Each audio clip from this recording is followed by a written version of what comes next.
Hello बच्चों, मैं स्मिता बिजलवान स्वागत करती हूँ आपका आईसीटी वर्चुअल क्लासरूम में। आशा करती हूँ आप सभी स्वस्थ होंगे और अच्छे से अपनी पढ़ाई कर रहे होंगे।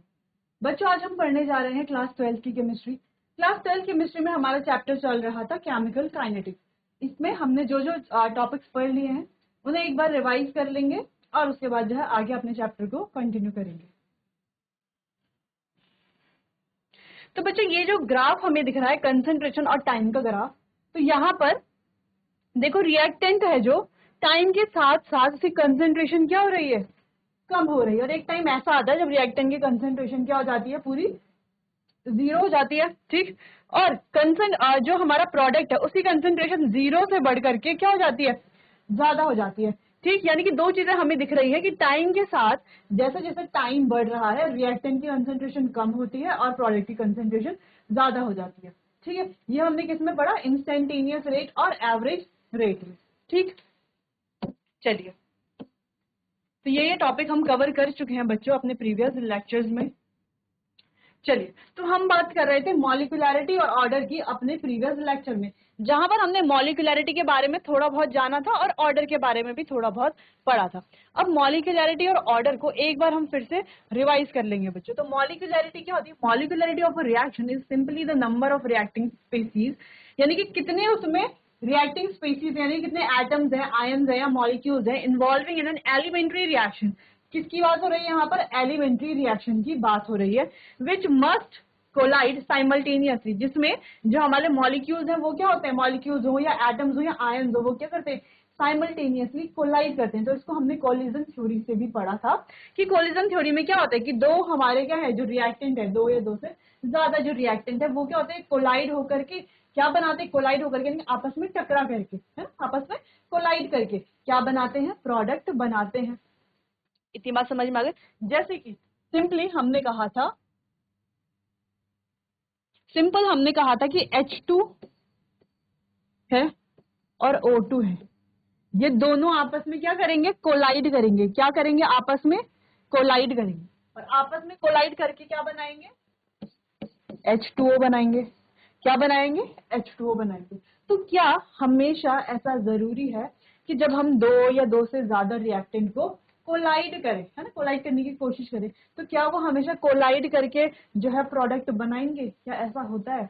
तो बच्चों, ये हमने पढ़ा था कि ये कोलिजन जो है वो दो तरह का होता है, इफेक्टिव और इनइफेक्टिव। वैसे तो हमें इसे डिटेल में आगे पढ़ना है, लेकिन हमने यहाँ पर एक चीज पढ़ी थी कि ये दो तरह का होता है, इफेक्टिव कोलिजन और इनइफेक्टिव कोलिजन। जहां पर इफेक्टिव कोलिजन में क्या होता है कि जब कोई मॉलिक्यूल्स, एटम्स या आयंस कोलाइड होते हैं, ठीक है, किसी भी एलिमेंट्री रिएक्शन में या जो भी है, तो कोलाइड होते हैं, जब प्रोडक्ट बनता है तो उसे कहा जाता है इफेक्टिव कोलिजन। और जब ये मॉलिक्यूल्स कोलाइड होते हैं या ये एटम्स या ये आयंस कोलाइड होते हैं और जो हमारा प्रोडक्ट है वो नहीं बनता, उसे कहा जाता है इनइफेक्टिव कोलिजन। ठीक, चलो इतनी बात हो गई, समझ में आ गई। चलो, दूसरी चीज हमने कही थी कि किसी भी रिएक्टेंट में उसकी किसी भी रिएक्शन में उसकी मॉलिक्यूलैरिटी क्या है, यानी कि वो यूनिमॉलिक्यूलर है, बायोमॉलिक्यूलर है, ट्राइमॉलिक्यूलर है ना, मॉलिक्यूलैरिटी 1 है, 2 है, 3 है, 4 है, जो भी है। तो मॉलिक्यूलैरिटी क्या है, ये हम रिएक्शन की शक्ल देख करके बता सकते हैं। हम रिएक्शन को देख करके बता सकते हैं कि यूनिमोलर है, मॉलिक्यूलर है, बायोमॉलिक्यूलर है या ट्राइमॉलिक्यूलर है। ठीक, बता सकते हैं कैसे, हमें रिएक्शन देखना है, रिएक्टेंट को देखना है। देखो यहाँ पर एक ही रिएक्टेंट है, ठीक, यानी कि इसकी जो मॉलिक्यूलैरिटी है बच्चों, इस रिएक्शन की मॉलिक्यूलैरिटी है 1, यानी कि ये कैसी रिएक्शन हो गई, एक यूनिमॉलिक्यूलर रिएक्शन हो गई। अगली बात करें हम रिएक्शन की, 2HI gives H2 plus I2। ठीक, HI कितनी, 2, यानी कि इस रिएक्शन की जो मॉलिक्यूलैरिटी है वो क्या हो गई, 2 हो गई, यानी कि ये हो गई एक बायोमॉलिक्यूलर रिएक्शन। बात करते हैं 2NO plus O2 gives 2NO3। Total कितने हो गए, 2 और एक 3, है ना, 3 हो गए टोटल। तो मॉलिक्यूलैरिटी क्या हो गई, M इज इक्वल्स टू 3, यानी कि ये एक ट्राई मॉलिक्यूलर रिएक्शन है। तो ऐसे ही हम अलग अलग रिएक्शन की मॉलिक्यूलैरिटी निकाल सकते हैं। ठीक, चलो इतनी बात समझ में आई। एक बार आप इसे देख लीजिए और ये डेफिनेशन आपको नोट कर लेनी है। पहले भी आपने एक डेफिनेशन मैंने लिखाई थी, वो आपने नोट की होगी। उसके अलावा आपको ये भी नोट कर लेना है और ये एग्जाम्पल आपको जरूर से नोट कर लें। तो वहां पर हमने एग्जाम्पल नहीं लिखे थे अपने प्रीवियस लेक्चर में, जो हमने डिस्कस किया था, तो यहाँ पर आपको एग्जाम्पल्स इसके लिखने हैं।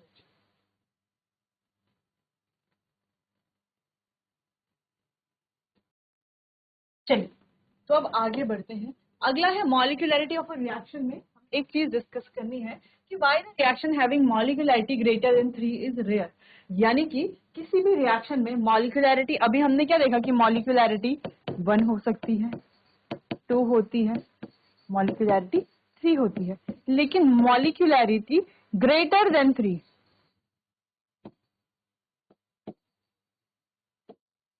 बहुत रेयरली देखा जाता है, ठीक है, बहुत ही कम हमें देखने को मिलता है।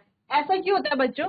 Since the chances of collision, क्योंकि ऐसा क्यों होता है? देखो, जो हमने कहा दो कोलाइड करें, जैसे H2 प्लस O2 कोलाइड करके, जैसे देखो सिंपल हमने कहा था कि H2 प्लस O2 कोलाइड कर रहे हैं, बना रहे हैं, क्या बना रहे हैं? H2O बना रहे हैं, ठीक है। तो अगर हम इसकी मॉलिक्यूलरिटी अभी फिलहाल देख करके लिखे, रिएक्शन बैलेंस नहीं है, रिएक्शन को बैलेंस कर लेते हैं।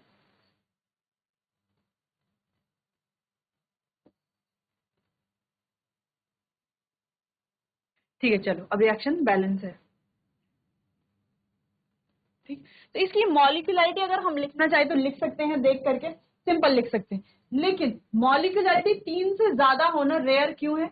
क्यों बहुत कम हमें 3 से ज्यादा मॉलिक्यूलरिटी देखने को नहीं मिलती, बहुत कम देखने को मिलती है? ऐसा क्यों होता है? ऐसा इसीलिए होता है बच्चों, क्योंकि 2 से या 3 से जो ज्यादा हमारे क्या होते हैं, रिएक्टेंट होते हैं, वो कोलाइड करते हैं, तो उनकी पॉसिबिलिटी बहुत कम होती कि वो प्रोडक्ट फॉर्म करे। बात समझ में आई?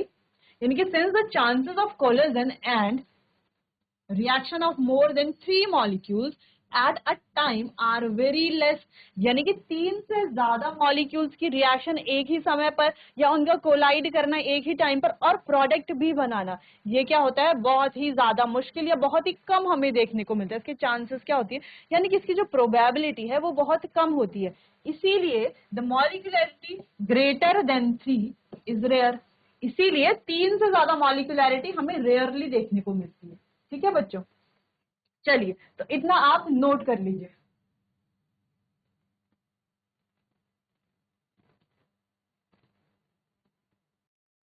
चलिए, तो ये जो क्वेश्चन है इसके आंसर दिया किसके द्वारा गया? कोलिजन थ्योरी के द्वारा, ठीक है। कोलाइड, सब कुछ खेल किसका है? कोलिजन, कोलाइड, जब मॉलिक्यूल्स कोलाइड ही नहीं करेंगे या कोलाइड करके एक ही टाइम पर कैसे कोलाइड करेंगे, ठीक है, तो प्रोडक्ट फॉर्म करने की जो प्रोबेबिलिटी है वो क्या हो जाती है? कम हो जाती है। आगे बढ़ते हैं। मॉलिक्यूलरिटी ऑफ अ रिएक्शन, अगर हम एक कॉम्प्लेक्स रिएक्शन की बात करते हैं तो कॉम्प्लेक्स रिएक्शन सब जानते हैं, एलिमेंट्री रिएक्शन, कॉम्प्लेक्स रिएक्शन में क्या डिफरेंस होता है? एलिमेंट्री रिएक्शन जो क्या होती है, जो एक सिंगल स्टेप रिएक्शन होती है, और कॉम्प्लेक्स रिएक्शन जिसमें मोर देन 1 स्टेप होता है ना, एक से ज्यादा स्टेप होते हैं, तो वो क्या हो जाती है? हमारी कॉम्प्लेक्स रिएक्शन हो जाती है, ठीक है। चलो, तो मॉलिक्यूलरिटी कैसे कैसे होती है? देखो, एक एलिमेंट्री रिएक्शन की अगर हम बात करें तो किसी भी एलिमेंट्री रिएक्शन में, सिंपली बात करें, अगर हम एक एलिमेंट्री रिएक्शन की बात करें एलिमेंट्री रिएक्शन की बात करें, तो यहां पर बच्चों मॉलिक्यूलरिटी कभी भी 3 से ज्यादा नहीं होगी। क्या होगी? मॉलिक्यूलरिटी कभी 3 से ज्यादा नहीं होगी, क्योंकि एक सिंगल स्टेप रिएक्शन है। अब सिंगल स्टेप रिएक्शन में 3 या 3 से ज्यादा जो है वो कोलाइड करके कैसे प्रोडक्ट बनाएंगे, ठीक है, इसलिए यहाँ पर पॉसिबल ही नहीं है कि 3 से ज्यादा इसकी मॉलिक्यूलरिटी हो। लेकिन एक कॉम्प्लेक्स रिएक्शन में ऐसा देखा जाता है कि यहाँ पर जो है वो मॉलिक्यूलरिटी 3 से ज्यादा हो सकती है, क्योंकि ये क्या है? एक अलग अलग स्टेप में होती है रिएक्शन, ठीक। चलो यहाँ पर देख लेते हैं। तो molecularity of a complex reaction has no meaning, यानी कि इसकी कोई मीनिंग है ही नहीं। क्यों कह रहे हैं? क्योंकि मॉलिक्यूलरिटी, देखो बच्चों, अब जो कॉम्प्लेक्स रिएक्शन होगी, अगर हम एक कॉम्प्लेक्स रिएक्शन की बात करते हैं तो वो फर्स्ट स्टेप में होगी, सेकंड स्टेप होगा, थर्ड स्टेप होगा, लेकिन हर एक स्टेप की अपनी अपनी अलग मॉलिक्यूलरिटी होगी। अगर इसकी मॉलिक्यूलरिटी 2 है, इस वाले स्टेप की मॉलिक्यूलरिटी 3 हो सकती है, तो इस वाले स्टेप की मॉलिक्यूलरिटी कुछ भी हो सकती है, 3 ही हो सकती है, ठीक है। तो इसमें क्या होंगे? अलग अलग स्टेप होंगे जिनकी मॉलिक्यूलरिटी अलग अलग होगी। आगे, actually complex reaction is the series of 2 और मोर एलिमेंट्री रिएक्शन, यानी कि यहाँ पर कहा जा रहा है एक्चुअल में जो कॉम्प्लेक्स रिएक्शन है वो क्या है? सीरीज ऑफ 2 और मोर एलिमेंट्री रिएक्शन, वो एलिमेंट्री रिएक्शन से मिलकर ही बना है। देखो, हम कह रहे हैं ये एक कॉम्प्लेक्स रिएक्शन है क्योंकि इसके 3 स्टेप है, लेकिन हर एक स्टेप अपने आप में क्या है? एक एलिमेंट्री रिएक्शन है, यानी कि जो पहला स्टेप है, दूसरा स्टेप है, तीसरा स्टेप है, तब जाके ये रिएक्शन कंप्लीट हो रही है। जैसे हमने कहा कि कुछ ए कुछ भी A प्लस B मिल करके बना रहे हैं कुछ भी C, ठीक है। तो यहाँ पर कुछ बना रहे हैं, तो ये स्टेप जो है, ये रिएक्शन जो है वो 3 स्टेप में होती है, ठीक है। पहले स्टेप में ये होता है, फिर दूसरे स्टेप में, फिर तीसरा स्टेप होता है, फिर जाकर के हमारा जो प्रोडक्ट बनता है, ठीक। लेकिन यहाँ पर जो पहला स्टेप है वो अपने आप में क्या है, एक एलिमेंट्री स्टेप है। दूसरा भी क्या है, एक एलिमेंट्री रिएक्शन का स्टेप है। तीसरा भी क्या है, एक एलिमेंट्री रिएक्शन, ठीक है। तो आप अपने आप में क्या है, ये तीनों एलिमेंट्री रिएक्शन है। लेकिन अगर हम ओवरऑल देखें तो बात क्या हो रही है, कॉम्प्लेक्स रिएक्शन, ठीक है। चलो इतनी बात समझ में आ गई। और ओवरऑल मॉलिक्यूलैरिटी जैसा कुछ नहीं होता कि अगर हम कहें कि इसकी ओवरऑल मॉलिक्यूलैरिटी निकालें तो एवरेज मॉलिक्यूलैरिटी इनको प्लस करके अपॉन 2 कर लें या इनको ऐड कर लें, ऐसा कुछ भी नहीं होता, ठीक। चलो, Thus it completes in several steps, क्योंकि जो रिएक्शन है कॉम्प्लेक्स रिएक्शन, ये सेवरल स्टेप्स में कंप्लीट होती है। नेक्स्ट द स्लोएस्ट स्टेप, और ये जो रिएक्शन है बच्चों, अगर हमने कहा ये एक कॉम्प्लेक्स रिएक्शन है, हमने कहा कि ये वाली जो रिएक्शन है ये क्या है, एक कॉम्प्लेक्स रिएक्शन है, और इसके क्या है, 3 स्टेप है। अब इन तीनों स्टेप में एक स्टेप ऐसा होगा जो क्या होगा, इसका स्लो स्टेप होगा, यानी कि बहुत ही धीमा स्टेप होगा। अगर हम मान लेते हैं कि जो सेकंड स्टेप है ये क्या है, स्लो स्टेप है, स्लोवेस्ट स्टेप है, यानी कि सबसे धीरे वाला स्टेप यही है। लेकिन आप ये भी तो कह सकते हैं कि मैम हो सकता है इसमें तीनों स्टेप फास्ट हो, तीनों स्टेप फास्ट हो सकते हैं। लेकिन अगर हम ध्यान से देखेंगे उन फास्ट में से भी एक क्या होगा, एक तो थोड़ा होगा ही ना जो थोड़ा कम होगा, ठीक है। तो वो जो कम होगा उसी को स्लोवेस्ट स्टेप कहा जाएगा, ठीक। और वो जो स्लोएस्ट स्टेप है बच्चों, उसी से हम रेट डिटरमाइन करेंगे, वही रेट डिटरमाइनिंग स्टेप होगा। तो किसी भी कॉम्प्लेक्स रिएक्शन का रेट हम कैसे डिटरमाइन करेंगे, क्योंकि उसके तो बहुत सारे स्टेप है। एलिमेंट्री रिएक्शन का तो इजी है, उसका तो एक ही स्टेप है, एक ही स्टेप है, तो इजी है कि रेट डिटरमाइन करना भी इजी है, ऑर्डर डिटरमाइन करना भी इजी है। लेकिन एक कॉम्प्लेक्स रिएक्शन में तो एक से ज्यादा स्टेप है, कैसे डिटरमाइन करेंगे रेट, कैसे पता चलेगा हमें रेट के बारे में। तो वो जो स्लो स्टेप होगा, सबसे स्लोएस्ट स्टेप होगा, वही हमारा रेट डिटरमाइनिंग स्टेप होगा बच्चों, ठीक। चलो, तो the slowest step or the slowest reaction determines the rate of the reaction, यानी कि रेट किससे पता चलेगा हमें, स्लोएस्ट रिएक्शन से। Hence, we find out the molecularity of the slowest elementary reaction of a complex reaction, which is in general similar to the overall order of the complex reaction. तो हम find करते हैं molecularity of the slowest elementary reaction of a complex reaction. तो complex reaction में जो slowest elementary step है, जैसे कि हम कह रहे हैं कि second वाला क्या slowest elementary step है, उसकी मॉलिक्यूलरिटी हम फाइंड करते हैं, जो कि हम जनरल में क्या कह रहे हैं, similar to the overall order of the complex reaction, जो ओवरऑल ऑर्डर के बराबर होता है किसी भी कॉम्प्लेक्स रिएक्शन के। अब ऑर्डर क्या होता है वो तो हम बाद में डिस्कस करेंगे, लेकिन यहाँ पर सिर्फ इतना ही हमें जान लेना है, ठीक है बच्चों। चलिए, तो इस पॉइंट को आप इसे नोट कर सकते हैं, और इस तरीके का क्वेश्चन जो है एग्जाम में पूछा भी जाता है, ठीक है, पूछा जा सकता है, रीजन में पूछा जा सकता है, असर्शन रीजन में हो सकता है आपको दिया हुआ हो, ठीक। चलिए नोट कर लीजिए।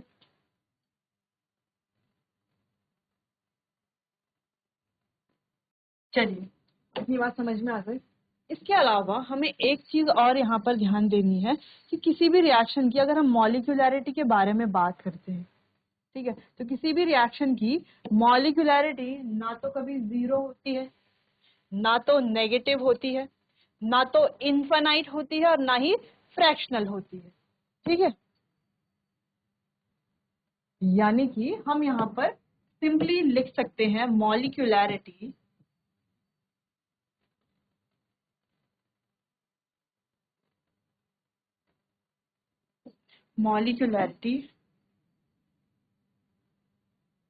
cannot be 0, negative,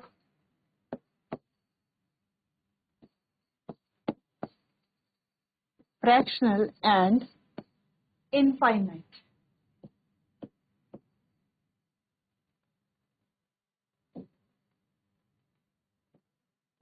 ठीक है, तो मॉलिक्यूलैरिटी ना तो 0 हो सकती है, ना ही फ्रैक्शनल हो सकती है, ना ही नेगेटिव हो सकती है, ना ही इनफाइनाइट हो सकती है, ठीक है बच्चों। तो ये थी बात मॉलिक्यूलैरिटी की। बात करते हैं ऑर्डर के बारे में। किसी भी रिएक्शन का ऑर्डर क्या होता है, जो उसकी पावर, कंसंट्रेशन की पावर का जो सम होता है वही ऑर्डर होता है। जैसे अगर हम इस रिएक्शन में कहें तो ऑर्डर क्या है, देखो कंसंट्रेशन क्या है, ए है ना, ए की पावर क्या है x और b की पावर क्या है y। तो ये जो कंसंट्रेशन की जो पावर है ना, रेज टू द पावर है, उनका क्या सम, वही क्या होता है ओवरऑल ऑर्डर। जैसे x प्लस वाई अगर हम लिख दें यहाँ पर, तो यही क्या हो जाएगा, ये जो रिएक्शन गिवन है यहाँ पर, इसका ओवरऑल ऑर्डर ये हो जाएगा। अगर हम ए के रिस्पेक्ट में ऑर्डर की बात करें तो ए के रिस्पेक्ट में ऑर्डर होगा एक्स, बी के रिस्पेक्ट में बात करें तो बी के रिस्पेक्ट में ऑर्डर होगा वाई, और ओवरऑल ऑर्डर की बात करेंगे तो वो होगा एक्स प्लस वाई।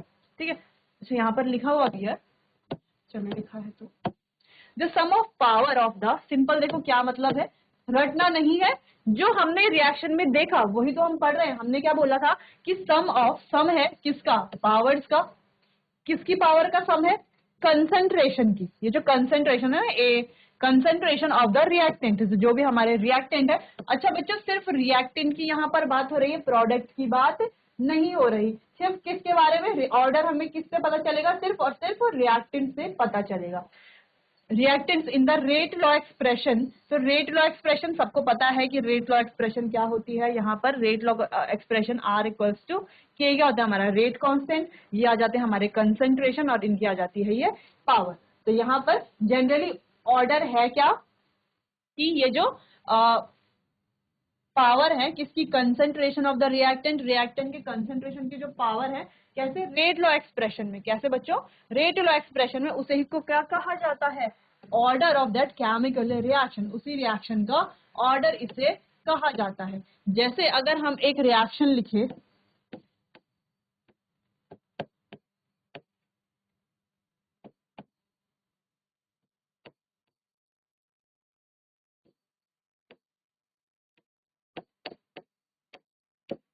ठीक है, ऐसे एक रिएक्शन लिखें और कहें इसका ऑर्डर क्या है, तो आप इसका ऑर्डर कैसे लिखोगे बच्चों, देखो वैसे ही सिंपल, यहाँ पर एक रिएक्शन दी हुई है कुछ इस तरीके से, और इसका जो है रेट एक्सप्रेशन कैसा होगा, रेट एक्सप्रेशन कुछ इस तरीके का होगा। अब ये जो एक्स है ये क्या होगा, ए के रिस्पेक्ट में क्या होगा, इसका ऑर्डर होगा। ठीक है, इस रिएक्शन का ऑर्डर होगा ए के रिस्पेक्ट में, किसके रिस्पेक्ट में, ए के रिस्पेक्ट में। ठीक, और बी के रिस्पेक्ट में होगा ये वाई। ठीक है, तो एक्स और वाई क्यों रखा हुआ है, क्योंकि हम यहाँ पर ए और बी हमने क्यों नहीं रखा हुआ, ए और बी हमने क्यों नहीं रखा हुआ, क्योंकि ऑर्डर हम किसी भी रिएक्शन की शक्ल देखकर नहीं बता सकते कि इसका ऑर्डर क्या है।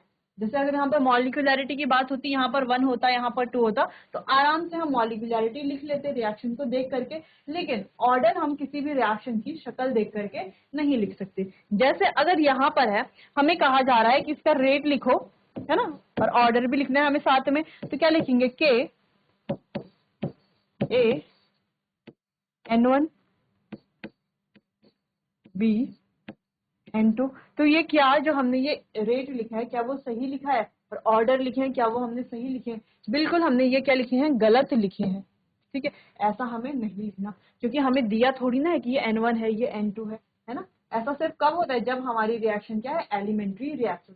तो बच्चों अगर कोई रिएक्शन क्या है, अगर ये रिएक्शन क्या है, एलिमेंट्री है,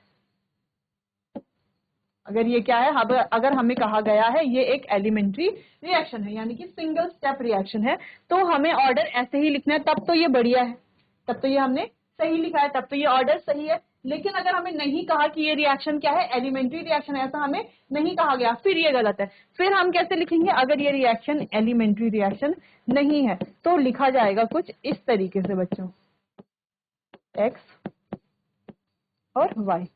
अब ये जो वैल्यूज होती हैं ये क्या होती है, एक्सपेरिमेंटल होती है। ठीक है, तो अगर हम बात करें मॉलिक्यूलैरिटी की, इससे पीछे जो हमने टॉपिक पढ़ा, तो वो क्या है, एक थ्योरेटिकल कॉन्सेप्ट है, तो देख करके हम बता देते हैं, लेकिन ये क्या एक एक्सपेरिमेंटल कॉन्सेप्ट है। ठीक है, तो यहाँ पर बिना एक्सपेरिमेंट के हम इनके वैल्यूज नहीं बता सकते। अगर हमारे पास एक्सपेरिमेंटल डेटा है तो हम इनकी वैल्यूज लिख सकते हैं। ठीक है, जहां पर बच्चों एक्स क्या है और y क्या है, तो x है order with respect to a, और y क्या है, order with respect to b। Simple यही है। तो सेम यहाँ पर भी यही लिखा गया है, ये रिएक्शन लिखी हुई है एक्स वाई, यहाँ पर कहीं पर नहीं कहा हुआ कि एक एलिमेंट्री रिएक्शन है। जब तक कहा ना हो एलिमेंट्री रिएक्शन है तब तक आपको नहीं मानना। अगर लिखा हुआ है क्वेश्चन में कि ये एक एलिमेंट्री रिएक्शन है, तो सिंपल ऑर्डर निकाल लोगे आप, मॉलिक्यूलैरिटी तो निकाल ही लोगे। ठीक, चलो, तो यहाँ पर रेट ऑफ रिएक्शन एक्स क्या है, order of reaction with respect to a, a के रिस्पेक्ट में ऑर्डर, और वाई क्या है, order with respect to b. अगर हमें ओवरऑल ऑर्डर निकालना है रिएक्शन का तो हमें क्या कर लेंगे, x प्लस वाई कर लेंगे। सिंपल, अगर हमें कोई रिएक्शन भी दी हुई है तो उसको भी हम आसानी से ऑर्डर निकाल सकते हैं। इतनी बात समझ में आई कि ऑर्डर आपको कैसे निकालना है बच्चों। ठीक, चलो इतना पहले आप नोट कर लो, फिर आगे बढ़ते हैं।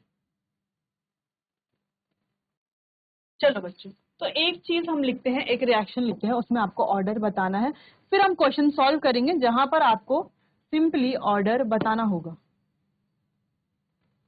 चलो, तो एक एलिमेंट्री रिएक्शन अगर गिवन है, अगर हम कह रहे हैं कि रिएक्शन है और वो एलिमेंट्री नहीं है, और रिएक्शन है कुछ 2A प्लस 3B जो 4C, इस तरीके से रिएक्शन है, तो ज्यादातर रिएक्शन आपको इस तरीके से ही देखने को मिलेगी। तो आपको कहा जाए तो ऑर्डर आपको लिखना है, तो ऑर्डर आप कैसे लिखोगे, सबसे पहले आप लिखोगे रेट इज इक्वल्स टू यानी कि रेट कांस्टेंट A की पावर x और B की पावर y, ऐसे लिखोगे। लेकिन अगर आपको कहा जाए कि ये रिएक्शन एक एलिमेंट्री रिएक्शन है, अगर ये एक एलिमेंट्री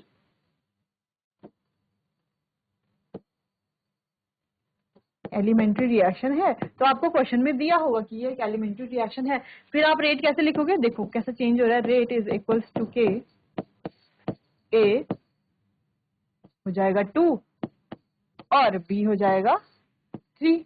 तो अगर हम यहाँ पर ओवरऑल ऑर्डर की बात करें तो यहाँ पर ओवरऑल ऑर्डर हो जाएगा x प्लस वाई, वैसे ही यहाँ पर ऑर्डर क्या होगा, यहाँ पर ऑर्डर हो जाएगा बच्चों 2 प्लस 3 विच इज 5। ऑर्डर कितना आ जाएगा यहाँ पर 5, ओवरऑल ऑर्डर की बात कर रहे हैं। तो अगर ए के रिस्पेक्ट में क्या ऑर्डर है 2, बी के रिस्पेक्ट में क्या ऑर्डर है 3, ओवरऑल ऑर्डर की बात करें तो 2 plus 3 is equals to 5, overall order कितना है 5। लेकिन कब, जब ये एक एलिमेंट्री रिएक्शन होगी तब। अगर एलिमेंट्री रिएक्शन नहीं है जैसे कि यहाँ पर, तो रेट हम सिंपल इस तरीके से लिखेंगे, एक्स और वाई क्या है, एक्सपेरिमेंटल वैल्यूज हैं, एक्सपेरिमेंट से हमें ये वैल्यूज प्राप्त होंगी। चलो बच्चों, तो इतनी बात समझ में आ गई। नेक्स्ट आगे बढ़ते हैं, ऑर्डर के बारे में 2-3 चीजें हमें जाननी है, फिर हमें इस तरीके का क्वेश्चन इससे करना है, इस तरीके का क्वेश्चन।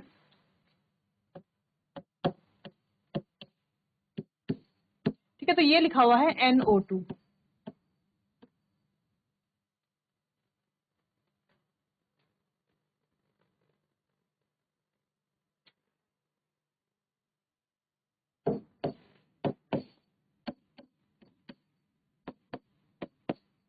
फिर आपको इस तरीके का क्वेश्चन, आपने बुक्स में देखा होगा कि ऐसे कुछ क्वेश्चंस हैं, है ना, जहां पर आपको इस तरीके से डेटा दिया हुआ है और आपको ऑर्डर फाइंड करना है।